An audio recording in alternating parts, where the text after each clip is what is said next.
앞서 설명드린 거는 저희 자체적으로 탐지를 한 내용인데요. 이거는 저희가 네. 탐지한 내용은 아니에요. 음. 아닌데 네트워크 팀에서 요런 트래픽이 좀 의심되고 특정 IP로 계속 가는 게 뭔가 보인다. 확인 네. 좀 해달라라고 네. 해서 확인을 해서 봤더니요. 여기 보시면 시만텍 안티바이러스 안에 이제 파일들이 있었습니다. 네. 예, 이런 파일들이 실제로는 시만텍에서 원래 없는 파일들인데 시만텍에서 제공하는 파일처럼 위장을 해서 시만텍 네. 디렉토리 안에 이제 들어간 거죠. 아까 말씀드린 네네네.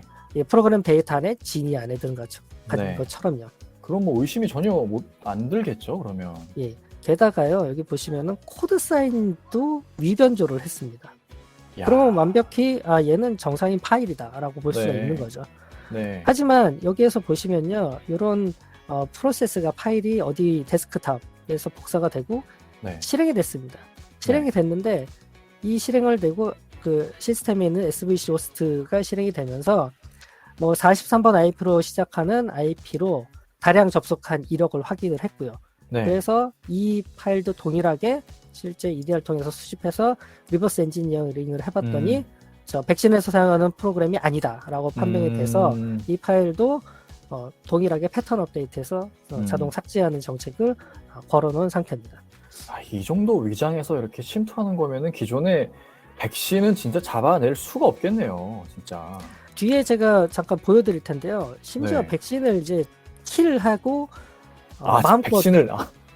마음껏 그 활보를 치는 경우도 있습니다. 기존에 백신이 깔려 있는데 그 백신 프로세스를 죽이고 아예 작동하지 못하도록 한다고요? 네네네. 야, 무섭네요. 여태까지는 이제 디텍션 설명드렸고요. 지금부터는 이제 디스커버리에 대해서 설명을 드릴 텐데, 네네. 저희 지니안 EDR에서 수집하는 데이터 중에 그 뒤에 커맨드 창이나 파워쉘의 옵션 같은 것들도 다 수집을 합니다. 네. 그러다 보니까 내부에는 어떤 메신저나 아니면은 인증이 필요한 그런 프로그램들이 뒤에 옵션들이 쫙 눈에 보여요. 봤더니 ID 패스워드가 그냥 평문으로 이렇게 보여지는 경우가 있습니다. 네. 네, 이거는 5년 넘게 이렇게 쓰시던 고객사였어요. 이런 프로그램. 뭐야. 예, 근데 평문으로 ID 패스워드가 왔다 갔다 하는 걸 전혀 몰랐습니다. 그래서 저희가 이 데이터를 가지고 이렇게 사용되고 있습니다. 어플리케이션을 수정해야 될 것 같습니다. 라고 해서 이제 수정하고 보완한 경우가 있습니다. 당연히 암호화돼서 뭔가 보여지는 것도 왠지 제 생각에는 되게 위험할 것 같은데 일단은 기본적으로 보여지면 안 되죠. 네, 근데 그럼에도 불구하고 또 암호화도 안 되는 상태니까 이거는 엄청나게 위험에 노출이 돼 있다고 봐야 될 것 같군요. 좀 전에 이 경우는요. 네트워크 그냥 팩트 수집만 하더라도 플레인 텍스트 형태로 돼 있기 때문에 아이디 패스워드를 금방 캡처할 수 있습니다. 그러니까요. 예, 다음은 보통 이제 특정 서버나 아니면 특정 시스템에 접속을 하려면은 최근에는 시스템 접근 제어라는 솔루션을 통해서 접근을 하고 있습니다.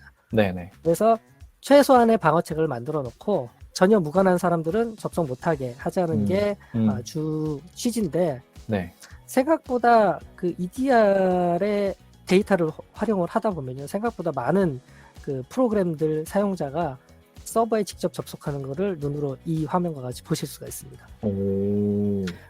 화면 보시면요, 윈도우 터미널에서 어디 IP로 몇 번 포트를 사용해서 접속을 했고 성공했는지 실패했는지 이런 것들을 보실 수가 있고요. 또는 파워쉘의 SSH 명령어를 통했다던가 아니면 푸티, CQCRT, 뭐 텔레, FTP 이런 것들을 지금 보시는 이와 같은 화면으로 다 구현을 하실 수가 있어요. 아니 이게 기본적으로 이런 어떤 접근 제어를 쓰는 이유가 지금 말씀하신 여러 가지 이런 접속들을 차단하기 위해서 쓰는 거잖아요. 그렇죠. 근데 그런 거를 썼음에도 불구하고 이렇게 지금 접속이 되고 있다라는 거는 뭐 관리자가 그 뭔가 시스템 접근 제어 솔루션의 우회 경로를 그냥 자기 업무 편의상 그렇게 사용하는 걸 수도 있지만 아니면 진짜 뭔가 해커가 그 솔루션을 우회해서 이렇게 접근하는 걸 수도 있고 근데 우리는 시스템 접근 제어 솔루션 쓰고 있으니까 이런 면으로는 전혀 문제 없겠지 뭐 라고 안심하고 있을 가능성이 되게 높을 것 같아요. 네, 맞습니다. 그래서 저희 EDR 통해서 사용자 PC에서 일어나는 일을 확인을 한 다음에 말씀하신 것처럼 얘 시스템상 오류인가 아니면은 사용자가 우회를 한 거냐 아니면은 해커가 들어와서 진짜 우회 통신을 한 거냐라는 것들을 판단할 수 있는 근거로서 저희가 이런 화면을 제공을 해드리고 있습니다. 야, 이거 내부 감사용으로도 되게 유용하게 활용이 되겠는데요? 네, 사실 시간이 좀 부족해서 몇 개 안 되지만 훨씬 네. 더 한 3, 40개 정도 아. 되는 이런 부분이 있습니다. 아, 그렇군요. 예, 다음은 네. 그 매체 제어 같은 솔루션 많이 사용하시잖아요. 뭐 DRM 같은 거 많이 쓰죠? 예, 예. 근데 여기는 매체 제어 같은 경우 이제 USB나 외장 하드 이런 걸 사용 못하게 한 네, 고객사인데, 네. 예, 실제로 C에서 외부로 파일이 카피되는 게 확인이 된 경우도 있고요. DLP 같은 그런 솔루션을 썼음에도 불구하고요. 네네. 반대로 외부에서 C로 들어오는 경우. 그러니까 USB 자체를 쓰면 안 되는데 네. 꼽아서 실제로 동작이 되는 게 이제 저희 쪽에 눈이 띈 경우가 있습니다. 네. 이것도 두 가지 중에 네. 하나예요. 솔루션상 뭔가 버그가 있어서 지금 어. 이게 제어가 안 되느냐, 네. 아니면은 사용자가 우회 경로를 찾아서 하느냐 네. 라고 했을 때 네. 전자가 두 곳 정도 있었습니다. 그래서 솔루션상 버그가 있어서 특정 OS 환경에서 뭐가 안 되는 부분을 확인을 네. 해서 패치를 한 경우가 있었죠. 그럼 이런 것들을 발견을 하면 어쨌든 이게 진연 쓰는 DLP 솔루션을 공급하지 않으시죠? 네네. 네, 그러면은 어쨌든 타사의 DLP 솔루션을 쓰다가 이런 경우를 만약에 지니언 이디어를 발견을 했어요. 그러면은 네. 그런 거를 지니언 쪽에서는 고객분한테 사용하고 계신 DLP 회사한테 이런 거를 알려서 뭔가 패치를 할 수 있도록 조치를 취하십시오라고 뭔가 권고를 드리나요? 아니면 직접 그 DLP 회사 연락을 하시는 건가요? 어떻게 대응하세요? 이런 경우는? 저희가 권고를 드리고 있습니다. 고객분한테? 네네네. 아. 저희가 직접 하기에는 너무 절차나 이런 것들이 좀 까다로워서 고객한테 되게 자존심 상할 것 같아요. 만약에 하고요. 그런 요청을 받으면은. 네. 그럴 수도 있겠네요. 알겠습니다. 예, 다음은 요즘에 재택근무, 네. 저를 포함해서, 예, 그리고 이런 부분들이 굉장히 많잖아요. 내부에서 뭐 AP를 쓰지 말라는 게 쓰는 그렇죠. 경우, 이런 것들에 그렇죠. 대해서도 저희가 이벤트를 다 수집을 하고 있습니다. 네. 그래서 지금 보시면은 네. 누가 어떤 애 때 SSID로 접속을 했는지 이런 것들 보실 수가 있고, 또는 인증 없이 그냥 사용할 수 있는 AP에 접속을 했는지 이런 부분까지 확인을 하실 수가 있죠. 또는 네.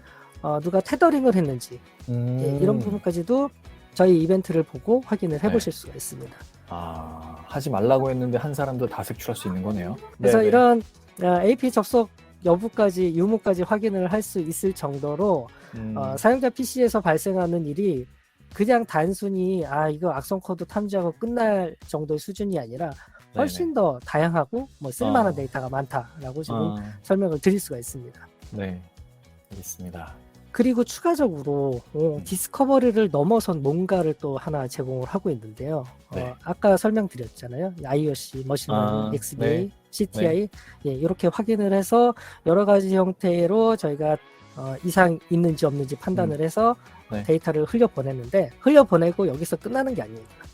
좀 전에 보여드린 이런 부분들을 좀 더 활용을 하게 되면은 그냥 디스커버리가 아니라 딥 디스커버리로 해서 스레트 헌팅까지 가능합니다. 그래서 딥 디스커버리라고 저희는 명칭을 했는데 앞서 설명드린 이런 것들을 다시 한번 하나로 조합을 하게 되면은 사용자 PC에서 일어나는 모든 행위나 그리고 프로세스가 이상 행위를 하는지, 특정 IP로 어떤 포트로 어떤 데이터 내용까지는 보지는 못하지만 몇 메가가 왔다 갔다 했는지까지도 다 확인을 해보실 수가 있습니다.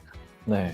그래서 저희는 수집된 데이터가 기본적으로 악성 코드 유무까지도 판단을 하지만 이 수집된 데이터를 그냥 가만히 쌓아놓고 있는 게 아니라 다시 한번 재활용을 해서 딥 디스커버리까지 제공을 합니다. 이거는 지금 보여드릴 수밖에 없어요. 동영상입니다. 네, 알겠습니다. 자, 그러면 지금 방금 말씀해주신 수성님께서 말씀해주신 딥 디스커버리에 대한 실제 영상을 한번 보도록 하겠습니다. 영상을 보면서 수성님의 설명을 들어보겠습니다. 네, 지금 나오고 있죠.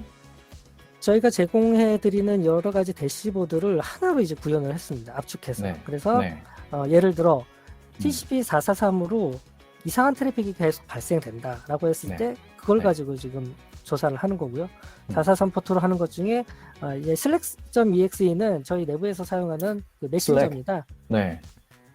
예를 들어 슬랙이 프로세스가 전주 이번 주 대비 뭐 몇 건 뭐 접속 네트워크 접속을 시도했는지, 어디 IP로 접속을 했는지, 그리고 해당 프로그램이 실제 정상 위치에 있는지에 대한 부분을 확인을 하실 수가 있고, 그리고 그 세션을 통해서 몇 바이트를 주고받았는지를 이 눈으로 실시간으로 확인해 보실 수가 있습니다. 네. 그리고 그 밑에를 보시면은 전체 기간에 대해서 이 프로세스가 평상시에 몇 바이트를 주고받았는지를 통계 형태로 쫙 보실 수가 있는 거죠. 그럼 여기서 뭔가 튀는 그래프가 나오면 그때 뭔가 이상이 있었던 거로 판단을 할 수 있겠네요. 예, 그렇죠.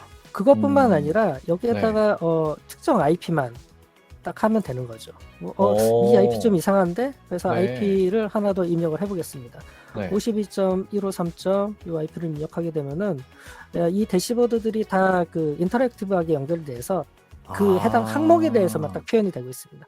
그래서 밑에 보시면은 그 해당 IP로 접속한 이력과 그 세션을 통해서 데이터가 몇 바이트씩 왔다 갔다 했는지에 대한 정보를 한눈으로 확인을 해보실 수가 있는 거죠. 요거는 정말 일부만 보여드리는 거고요. 네. 그러면 지금 요 말씀해주신 요 디스커버리 같은 경우에는 이런 기능은 다른 EDR 회사들도 제공을 하나요? 아니면 뭐 아예 제공을 못하는 그런 지니언스만의 독자적인 기술인가요? 어떤가요? 이런 화면들은 저희가 처음부터 이런 그 디자인을 했었고요. 근데 이런 부분들이 지금 어느 정도 효용성이 확인이 되면서 다른 제조사도 이제 어차피 데이터는 있으니까요. 그렇죠. 예, 표현만 하는 방식을 이제 변경을 하면 되는 거니까 이런 부분이 조금씩 이제 보이고 있습니다. 따라하는 게 보이고 있습니다. 네. 최초로 EDR을 또 내놓으신 것만큼 되게 앞서가고 있는 거는 자명해 보이네요. 네. 알겠습니다. 그래서 좀 전에 보여드린 그 화면을 지금 보시면요. chrome.exe입니다. chrome.exe를 하나 하게 되시면은 크롬이 한 달 동안 네트워크 세션을 몇 건 했고 파일을 몇 개 만들고 프로세스 스타트를 몇 개 했고 이런 게 쭉 나오는데 지금 보시면요. 크롬이 포트를 오픈하고 있습니다. 크롬이 포트를 오픈하고 있는 것 자체가 사실 좀 이상하게 보일 수가 있거든요. 그러면 이제 추가 분석을 해야 되는 거죠. 그리고 이 크롬의 위치는 정말 맞냐? 그리고 크롬이 만든 이제 파일에 대한 정보, 어떤 파일들을 만들었는지, 그리고 크롬을 통해서 어디 사이트로 접속해서 몇 번 포트를 접속하고 몇 바이트를 송신 수신했냐 이런 정보까지도 보실 수가 있는 거죠. 좀 전에 화면은 특정 프로세스를 알 때, 근데 이거는 이제 이벤트 타입 가지고 할 수 있습니다. 이 화면은. 프로세스는 몰라요. 하지만 나는 내부에 있는 어떤 프로세스인지는 모르겠지만 네트워크 커넥션 하는 것 중에 좀 이상한 것만 찾아내겠어 라고 할 때는 네트워크 커넥션이랑 이벤트를 하나 선택을 하고요. 그리고 쫙 봤더니 이 프로세스 좀 이상하게 보였습니다. 왜냐하면 다른 거는 다 .exe였는데 얘만 .tmp거든요. 그래서 봤더니 일주일 동안 딱 4건이 발생을 했고 실제 이 템프 안에 tmp라는 파일이 여기로 접속을 했는데 누가 봐도 조금 이상해 보이긴 합니다. 일주일 동안 트래픽 했을 때 보시면요 150메가를 한꺼번에 그러네요. 보냈어요. 저게 딱 튀네요 혼자. 이런 식으로 내부에 있는 모든 프로세스 또는 이런 것들을 다 한눈에 확인을 해서 이 프로세스가 평상시에 뭘 했고 노트패드가 네트워크 커넥션을 맺으면 안 됐는데 네트워크 커넥션을 맺었다. 그러면은 이제 추가 분석을 할 수가 있는 거죠. 메모장에 네트워크 커넥션 할 게 뭐가 있어? 근데 실제로 그런 사례가 있었습니다. 야, 그러면 의심을 해야 되는데 이런 어떤 EDR 솔루션을 사용하지 않으면은 그게 그런 통신을 했다라는 것 자체도 잡아낼 수가 없는 거잖아요. 그렇죠. 그래서 앞서 말씀드린 것처럼 이제 국가적으로 이런 엔드포인트에 대한 정보를 다 수집해서 분석할 수 있는 이게 뭔가가 필요한 상황. 그런 훈련이 진짜 필요해지겠네요. 알겠습니다. 여태까지는 저희가 에이전트가 설치가 되어 있는 상황, EDR이 구축되어 있는 상황인데 최근에 2월 달에 저희한테 연락이 온 고객사가 있었습니다. 여기 보시면은 이제 글로브 인포스터라는 랜섬웨어가 감염이 됐어요. 요청을 한 게 어떻게 들어왔는지 확인을 해달라라고 했는데 사실 저희가 리버스 엔지니어링 하는 그 엔지니어도 아니고 해서 일단은 원격으로 에이전트만 설치를 한 다음에 에이전트를 설치해서 아티팩트를 수집했습니다. 아티팩트라고 하면요 사용자 PC에 있는 윈도우 이벤트나 아니면은 마스터 파일 테이블이나 아니면은 뭐 덤프 그리고 뭐 캐시 그리고 어떤 URL을 인터넷 익스플로러나 크롬에서 접속한 접속 이력들을 덤프를 떠서 이제 가져왔죠. 있네요. 이렇게 가져와서 분석을 했더니 실제로 어떻게 들어왔는지 확인을 못했습니다. 네. 대신 어떻게 행동을 했는지는 확인을 했어요. 아, 시간이 2월 18일 03시 13분에 네. 이게 어떤 행위로 어떻게 들어왔는지는 모르겠는데 아티팩트 중에 시스템 이벤트, 윈도우 이벤트 내용의 시스템 이벤트를 봤더니요. 네. 새벽 3시 13분에 백신을 스누즈 해서 업로드 시키는 백신 종료 시도를 했고요. 실제로 백신을 종료를 했습니다. 그리고 이게 아까 말씀하셨던 그 백신을 키라는 그 사례군요. 네네. 백신을 종료하면 끝나는 게 아니라 저희는 그냥 뭐 개인 백신이든 아니면 어떤 백신이 설치가 되면은 윈도우 기본적으로 윈도우 디펜더가 설치가 돼 있잖아요. 네, 그렇죠. 백신만 설치가 되면은 백신을 끄면은 윈도우 디펜더가 자동으로 올라옵니다. 그렇기 때문에 여기 보시면 윈도우 디펜더도 다시 꺼요. 예. 그리고 끄고 끝나는 게 아니라 자동 시작이 안 되게끔 설정을 변경을 해놓습니다. 그리고 재부팅해도 그러면 다시 살아나는 게 아닌 거네요. 그쵸. 그러면은 이제 백신이 없는 상태가 된 거죠. 네. 그렇게 나오고 무섭네요. 이제 서버 재부팅한 다음에 이 랜섬웨어는 DB 파일, 오라클이나 MySQL, MS SQL 이런 DB 파일을 암호화하는 시키는 거죠. 난리 나겠네요, 진짜. 근데 DB를 지금 온라인 상에 있으면은 DB 파일을 재현을 못하니까 DB도 중지를 시킵니다. 그러면 서비스도 중지인 거잖아요. 예, 서비스도 중지시키고 백신도 중지시키고 아이고. 파일 암호화를 진행을 한 거죠. 그리고 더 웃긴 거는 아티팩트나 이런 것들을 다 없애기 위해서 흔적들을 없애기 위해서 서버를 직접 재구동까지 시켰습니다. 의심하지 않도록. 예. 그리고 서버를 재구동을 했더니요. 볼륨 없던 볼륨이 생겨요. 네. 그리고 악성 코드 다 암호화 시켰습니다. 이런 거를 EDR이 없으면은 못 찾아내는 거잖아요. 그쵸. 그냥 암호화 됐네? 네. 어떡하지? 끝납니다. 어떡하지?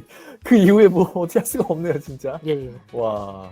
뭐 하여튼 이렇게 해서 이 사용자 PC는 암호화가 된 다음에 이런 프로그램이 실행이 되면서 사용자가 PC를 보는 순간 돈 내놔라 이것만 보게 되는 거죠. 네네네. 그러겠죠. 뭐 어쩔 수 없이. 뭐 몇 번 설명을 드렸지만 그 랜섬웨어도 굉장히 이슈이기 때문에 랜섬웨어가 감염이 되면은 이게 임팩트가 굉장히 큽니다. 그래서 저희 EDR에서 요즘에는 최근에는 EDR에서도 랜섬웨어를 대응하는데 좀 신경을 쓰고 있고요. 그 중에 하나로서 저희는 지금 윈도우 10에서 기본적으로 제공하는 윈도우 섀도우 백업이라는 기능을 사용을 해서 저희가 자체적으로 관리를 하고 있습니다. 사용자 알겠습니다. PC에서 윈도우 백업을 한 다음에 랜섬웨어가 걸렸다. 그러면 랜섬웨어 이후에 저희가 백업된 파일로 이제 복원을 하는 거죠. 이런 기능까지도 요즘에는 이제 EDR에 포함이 되고 있다라는 거를 설명드리고 있습니다. 네, 알겠습니다.